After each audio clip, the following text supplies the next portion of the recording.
Ερεσιμότατε, κύριε Υφυπουργέ Αγροτικής Ανάπτυξης και Τροφίμων, κύριε Βουλευτή του Νομού Λέσβου, κυρία Δήμαρχε, κύριε Αντιπεριφερειάρχα Αγροτικών Θεμάτων της Λίμνου,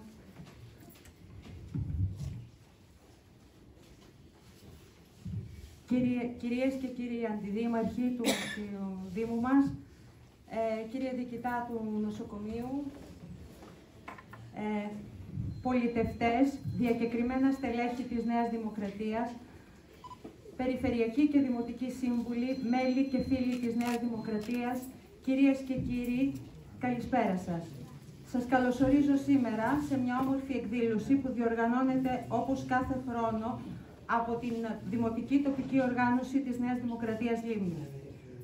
Με την ευκαιρία της κοπής της πρωτοχρονιάτικης βασιλόπιτας για την παράταξή μας, είμαστε εδώ για να ανανεώσουμε τις δεσμεύσεις μας για νέους αγώνες, για τον πάγιο και διαρκή στόχο μας και τη συνεχή και διαρκή ετοιμότητα και την πολιτική παρέμβαση για την ευημερία της τοπικής κοινωνίας της Λίμνου.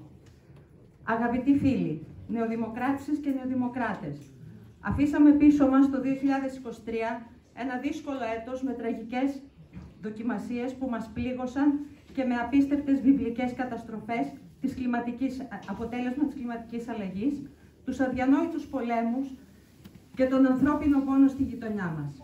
Την εισαγόμενη ακρίβεια που μαστίζει τα νοικοκυριά, όμως είχαμε και εθνικές κατακτήσεις μιας Ελλάδας που διαρκώς προσπαθεί και προχωρά στο δρόμο της ανάπτυξης με αυτοπεποίθηση.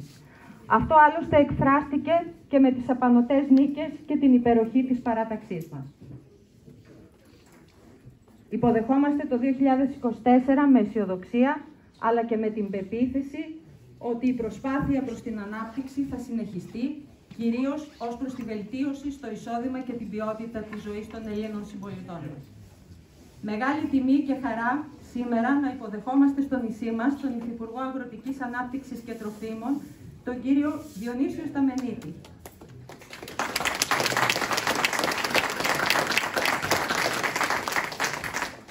Ο κύριος Σταμενίτης είναι βουλευτής του νομού Πέλλας από το 2012. Το 2010 και το 2015 εξελέγει μέλος της Πολιτικής Επιτροπής της Νέας Δημοκρατίας. Από το 2011 ως το 2012 διετέλεσε αναπληρωτής υπεύθυνος του τομέα πολιτικής ευθύνης των δημοσίων έργων της Νέας Δημοκρατίας. Το 1992 εκλέχθηκε μέλος της Κεντρικής Επιτροπής της ΟΝΕΔ και διετέλεσε περιφερειάρχης ΟΝΕΔ Μακεδονίας και Θράκης.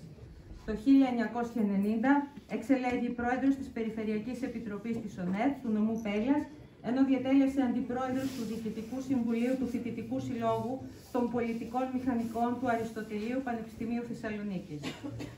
Κύριε Υπουργέ, σας καλωσορίζουμε στο νησί μας και ευχόμαστε από την παραμονή σας εδώ να αποκομίσετε χρήσιμες πληροφορίες και συμπεράσματα για το μελλοντικό σχεδιασμό σας στο Υπουργείο Αγροτικής Ανάπτυξης. Όπως πάντα, μας τιμά με την παρουσία του ο βουλευτής του νομού μας και πρώην Αντιπρόεδρος της Βουλής των Ελλήνων, ο κύριος Χαράλαμπος Αθανασίου.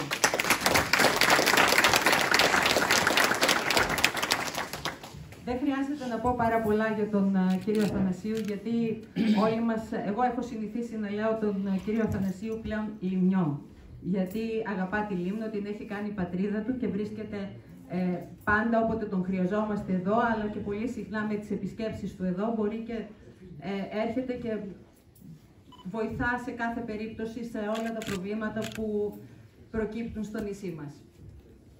Κύριε Πρόεδρε, καλώς ορίσατε.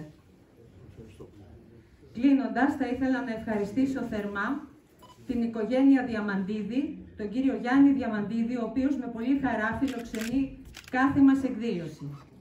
Επίσης, θέλω να ευχαριστήσω θερμά τον κύριο Μιχάλη Χρυσάφη για τα εδέσματα που έχουμε σήμερα και βεβαίως όλους όσους βρίσκεστε σήμερα κοντά μας σε αυτή τη γιορτινή εκδήλωση.